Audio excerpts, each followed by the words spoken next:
Hey everyone, and welcome back to another video. And in this video, I'm going to review this Gazelle T4 pop-up tent. So this was actually really easy to assemble, and it really does take less than 60 seconds. So I like to think of it as this having 4 different sides, as you can see here. So you simply just pull all 4 of these sides until it pops out. And of course, you have the tie-down straps to make sure the tent stays in place. But overall, I'd say that with this tent, it's very easy to use. It's very easy to assemble. And if we actually take a look right over here, it just makes it so that the tent stays down. So with this tent, if you're looking for a nice, easy assembly tent where you don't need to extend any rods, this is what it looks like. It looks great. It sleeps great.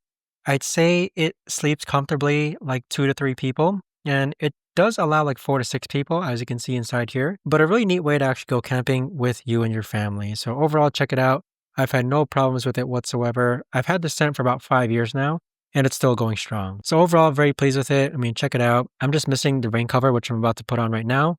But yeah,